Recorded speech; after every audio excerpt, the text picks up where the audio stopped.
الحمد لله وكفى وسلام على عباده الذين اصطفى أما بعد فأعوذ بالله من الشيطان الرجيم بسم الله الرحمن الرحيم يا أيها النبي قل لأزواجك وبناتك ونساء المؤمنين يدنين عليهن من جلابيبهن بے پردہ جو نظر آئیں کل چند بیویاں بے پردہ جو نظر آئیں کل چند بیویاں اکبر زمین غیرت قومی سے کر گیا پوچھا جو ان سے آپ کا پردہ وہ کیا ہوا کہنے لگی کہ عقل پہ مردوں کے پڑ گیا محترم حضرات میں نے آپ حضرات کے سامنے قرآن کریم کی ایک آیت کا ٹکڑا آپ حضرات کے سامنے پڑھا جس کے اندر نبی اکرم صلی اللہ علیہ وسلم کو اس بات کی ہدایت کی گئی ہے کہ اے نبی اپنی بیویوں اور اپنی بیٹیوں اور تمام مسلمانوں کی عورتوں کو اس بات کا حکم دیجئے کہ وہ اپنے اوپر تھوڑی سی چادر لٹکا لیں یعنی کلام اللہ شریف کے اس آیت سے پردے کا حکم نازل ہوا قرآن پاک کی ایک دوسری آیت کا ٹکڑا ہے وَلْيَضْرِبْنَ بِخُمُرِهِنَّ عَلَى جُيُوبِهِنَّ کہ عورتیں اپنی اوڑھنیوں کو سینوں پر ڈال لیا کریں اس آیت سے بھی پردے کی جانب اشارہ ہے مگر دوستو جب مذہب اسلام کے روشن ستاروں سے کفر و الحاد و ظلم و جہالت کے بادل چھٹے بے غیرتی اور بے حیائی کی تاریکیاں ختم ہوئی قرآن پاک کے عدل و انصاف سے پردے کے لہراتے جھنڈے گر پڑے مظلوموں اور بے بسوں کو مساوات اور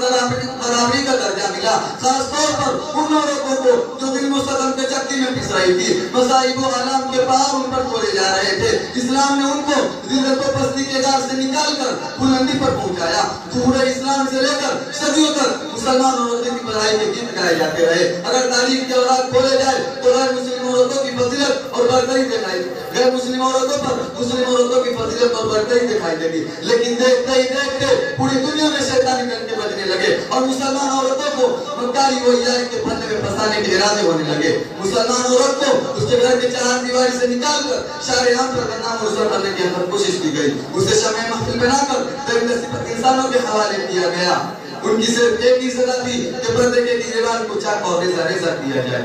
اور عورت کو بے لگام اور بے حیا چھوڑ دیا جائے وہ جو چاہے گل کھلائے چنانچہ خواہشات کی ان پٹھوں کی آرزویں پوری ہوئی اور انہوں نے آہستہ آہستہ مسلم خواتین کو بہکا لیا اور مسلم عورتوں نے بھی پردہ جیسی عظیم نعمت کو پیٹھ پیچھے ڈال کر مردوں کے ساتھ کاندھے سے کاندھا ملا کر چلنا شروع کر دیا پھر نہ پوچھئے اسلامی معاشرہ کن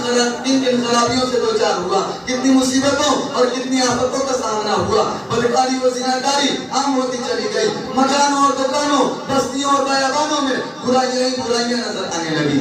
محترم دوستو اگر اسلام دشمن طاقت ہے یورپ امریکہ پردے کے خلاف اگر نعرہ بلند کرے تو ہمیں اس پر کوئی تعجب و حیرانی نہیں چونکہ اسلامی تعلیمات کو ہر طرف بدنام کرنا ان کا شیوا بن چکا ہے